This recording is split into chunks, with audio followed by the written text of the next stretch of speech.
Hello, welcome student. आप लोग demand कर रहे थे कि सर ये 10th क्लास का लेखक का नाम और जन्म मृत्यु हम याद करते हैं और बार बार भूल जाते हैं। तो स्टूडेंट, आज हम आपको ऐसा कॉन्सेप्ट देंगे जिसे कि आप चाहकर तो कभी भी नहीं भूल पाइएगा, क्योंकि आपका सीधा दिमाग में ही घुस जाएगा वो कॉन्सेप्ट। तो देखते हैं, इसके लिए हम कुछ शब्द का यूज करेंगे जिसमें कुछ त्रुटि हो तो आप लोग उसको बुरा मत मानिएगा। तो चलते हैं, हम ट्रिक पे चलते हैं। तो जैसे कि ये हुआ आपका पाठ का नाम, लेखक का नाम, जन्म, मृत्यु और विधा। तो देखते हैं स्टूडेंट, जैसे कि हमारा हुआ श्रम विभाजन और जाति प्रथा। श्रम विभाजन और जाति प्रथा। तो देखिए, श्रम का मतलब क्या होता है बच्चों? श्रम का मतलब होता है काम। भीमराव अम्बेडकर। तो होता है क्या? देखिए, श्रम जो होता है, काम जो होता है, कोई भी काम कौन करता है? जो भीम की तरह मोटा रहेगा वही काम करेगा। जो भीम की तरह मोटा रहे, मजबूत रहे, तो वो क्या करता है? श्रम का विभाजन मतलब काम का बंटवारा होना। तो जो भीम की तरह मोटा रहेगा वही ना काम का बंटवारा करेगा।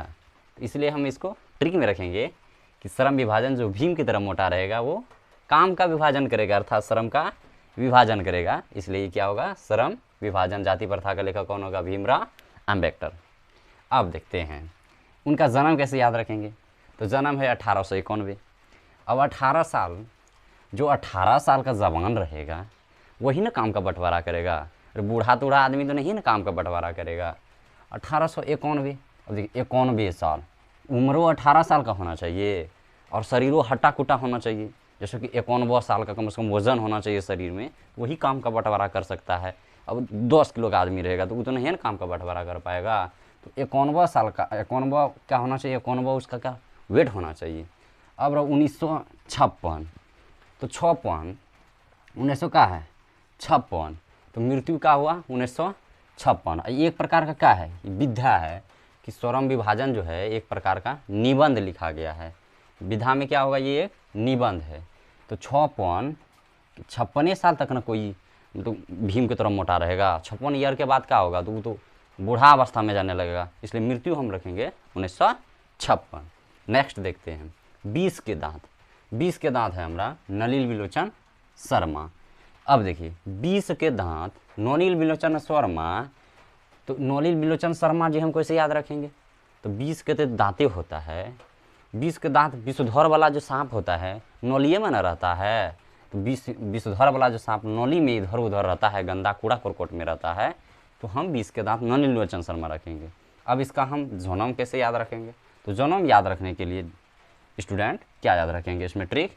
1916। तो देखो, जब बच्चा 16 साल का होता है तो ओकरा जो दांत होता है वो तो 20 वाला ना होता है। तो 16 साल का बच्चा कोई बोलेगा तो हपकिए लगा दूसरे को। तो 16 साल में क्या होगा? बच्चा का जो दांत होता है 20 वाला होता है। इसलिए 20 के दांत के लेखक का जो जन्म होगा 1916 होगा। अब देखिए 61। अब 61 साल, 1961 में क्या हुआ? ये मृत्यु हो गया इस लेखक का। तो 61 साल में जो बच्चों क्या होगा?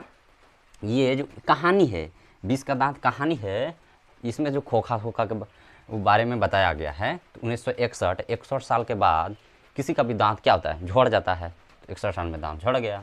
अब रहा नेक्स्ट, भारत से हम क्या सीखे? तो देखिए, भारत से हम क्या सीखे? ये क्या है? हम बोलेंगे केकरो को, बोलेंगे कि भारत से तू क्या सीख ले? तो बोलेगा ओ भाषण का दे रहा है भाषण। तो इसका मतलब भारत से हम क्या सीखे? क्या है? ये भाषण है। अब देखिए, अब इसका जन्म कैसे याद रखेंगे? तो 1823। 1823 कैसे याद रखेंगे? तो 1823, देखिए कोई भी जो भी मतलब लड़का होता है या कोई भी बच्चा होता है, जब उसका उम्र 18 साल होता है तो 18 से 23 साल तक ये तो सीखता है ना कोई चीज़। ओकरा उम्र जो होता है सीखने का होता है। तो 1823 ऐसे याद रखेंगे। क्या रखेंगे? 1823 में जन्म हुआ था। अब लोग 1900 कैसे याद रखेंगे? तो लास्ट में डबल जीरो है, लड्डू। तो हम कैसे याद रखेंगे कि हम किसी केकरो पूछेंगे फिर भारत से तू का सीख ले? बोलेगा अरे यार भारत हम घूमने आए ना, तो हम लड्डू, कुछ नहीं मिला हमरा, कुछ सीखने के नहीं मिला, खान लड्डू। तो का मृत्यु हमारा कब हुआ? 1900 ईस्वी। समझ बच्चे? तो है दिमाग एकदम ट्रिक के नाना से बात कर रहे हैं आप। अब देखिए, अब नाखून क्यों बढ़ते हैं? तो नाखून क्यों बढ़ते हैं अब इसका देखते हैं। नाखूनवा के हजारी प्रसाद द्विवेदी। ये नाखूनवा जो है ये हजारी कैसे याद रखेंगे? ये नाखूनवा जो है ना बच्चों, हजारों साल पहले बढ़ता था अब यो बढ़ता है और बढ़तो जाएगा। ये जो नाखूनमा है इसलिए हम क्या रखेंगे, हजारी प्रसाद जी। हजार से हजार, हजारों बार नाखून, हजारों साल पहले बढ़ रहा था। अब 1907, अब देखो 7 मन 7 सप्ताह, नाखूनमा जो है काटते हैं फिर बढ़ता है, 7 सप्ताह 7 दिन बढ़ते रहता है, तो मिले 1907, 7 दिन बढ़ते रहता है नाखून। अब इसका मृत्यु हम कैसे याद रखेंगे, तो देखते हैं बच्चे, मृत्यु याद रखने के लिए ई का है 1989, 89। अरे यार जो आदमियों मर जाता है तो नाखून का होगा, तो नाखून 89 साल के बाद तो छोड़ने लगेगा ना, हाँ? तो 89 ये का है, एक प्रकार का नवलित निबंध है। नवलित निबंध मतलब नाखून क्यों बढ़ते हैं, वो कहा निबंध में जो है लेखक को उसका बेटी क्वेश्चन पूछता है कि पापा जी अगर मनुष्य का नाखून क्यों बढ़ते हैं, तो बताता है उनके पापा उसको आंसर बताता है अपना बच्चा को कि नाखून की बेटी, नाखून जो बढ़ता है वो पाशवी वृत्ति को दिखलाते हैं कि हम लोग क्या थे पहले पशु थे, पशुता को दिखलाता है। तो ये हुआ तो 89 साल 80, मतलब इसका मृत्यु हमको याद रखने के लिए कि 89 साल के बाद आदमी जो मर जाता है तो नाखून तो छोड़िए जाएगा। अब देखिए अगला नेक्स्ट है नागरी लिपि।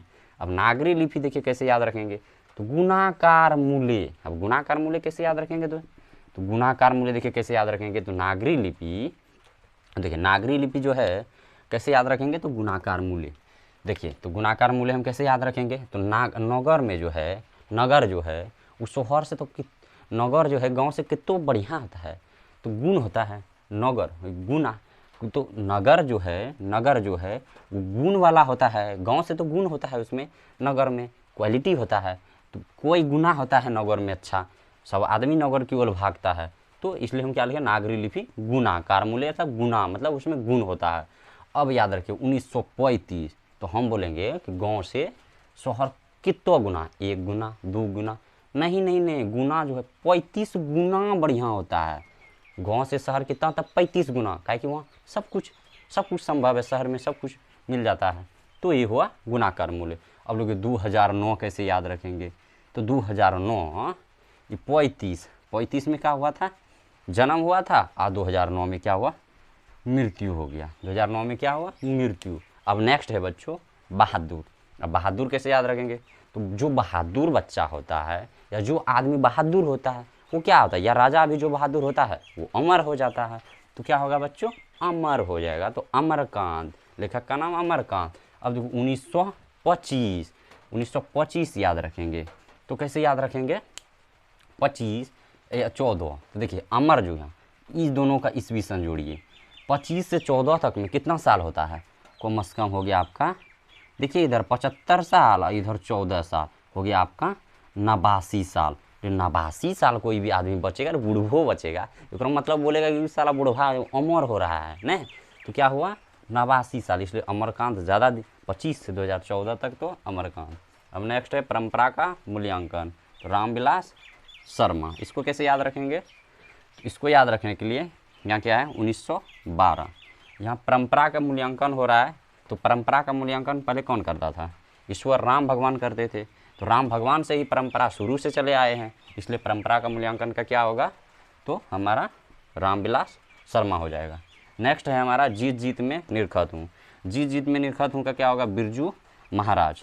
अब बिरजू महाराज कैसे होगा, तो देखते हैं जो जीत जीत में जो निरखत होता हूँ, तो बिरजू महाराज क्या होता था उसमें बार बार क्या होते थे, जीत जीत। तो देखिए 1938 से लेकर 1938, अब इसको कैसे याद रखेंगे कि कोई भी मनुष्य है यहाँ 1938 से लेकर दुगुना क्या हुआ है, इसमें 2 गुना बढ़ा है, तो 2 गुना जो होता है, राजा 2 बार जीता तो महाराज, राजा 2 बार जीता तो क्या हम समझेंगे कि महाराज हुआ, इसीलिए हमारा क्या हुआ बिरजू महाराज।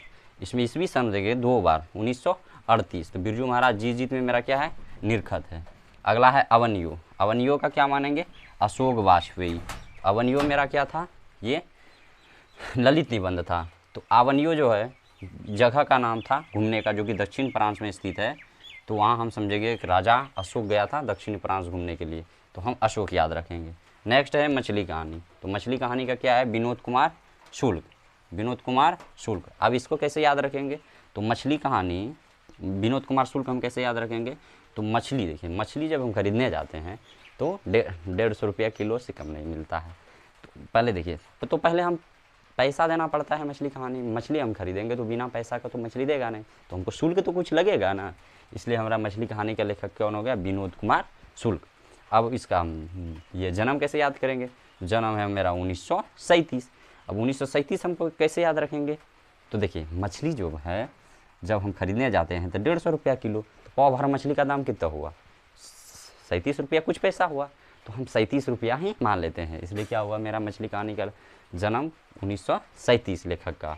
अब इसका मृत्यु के बारे में किताब में चर्चा नहीं किया गया है तो नहीं लेंगे। नेक्स्ट है नौबत खाने में इबादत। तो नौबत खाने में इबादत यतीन्द्र मिश्र। तो यतीन्द्र मिश्र, तो हम क्या याद रखेंगे, नौबत में तुम खाने किसी के पास जाएगा, मान लिया ढाबा आबा में तुम खाने के लिए जाएगा, तो बोलेगा ना कि खाना ताना खाओगे और उसके बाद मिश्री देगा खाने के लिए, या मुँह तुम मीठा कर लो, मुँह तुम महकेगा गंदगी, तो मिश्री, तो नौबत खाने में इबादत का मिश्री यतीन्द्र मिश्र। अब जो नाम तो यहाँ का है 77। अब देखिए जितना बार आप ढाबा में खाइएगा तो वहाँ जो खाना देता है तो आदमी सब बार बार आएगा, 77 बार आएगा, 77 बार जाएगा, तो कब पैसा मिलेगा, तो क्या होगा, नौबत खाने में मिश्री खिला देगा आपको, और खिलाते समय क्या होगा, 77 बार आएगा, 77 बार जाएगा, लोग भागू बार बार आएगा आपके पास कि पैसा हमको लेना है। तो ये वही यतीन्द्र मिश्र, ये व्यक्ति चित्र है। इसमें यतीन्द्र मिश्र आपका मतलब ये हो गया आपका नौबत खाने में इबादत, बिस्मिल्लाह खां के बारे में चर्चा किया गया है। आगे नेक्स्ट है शिक्षा और संस्कृति। तो ये तो +2 में भी पढ़े हैं, है सिविलाइजेशन एंड कल्चर। तो महात्मा गांधी तो सब कोई जानता है, महात्मा गांधी का जन्म 1869 से और मृत्यु 1948। तो दोस्तों इस प्रकार से हम ये ट्रिक याद रखेंगे, और आपको अगर याद ये ट्रिक हो गया तो लाइक कीजिए, सब्सक्राइब कीजिए और शेयर कीजिए। और आगे किस टॉपिक पे आपकी वीडियो चाहिए तो आप इस कमेंट में ज़रूर बोलिए।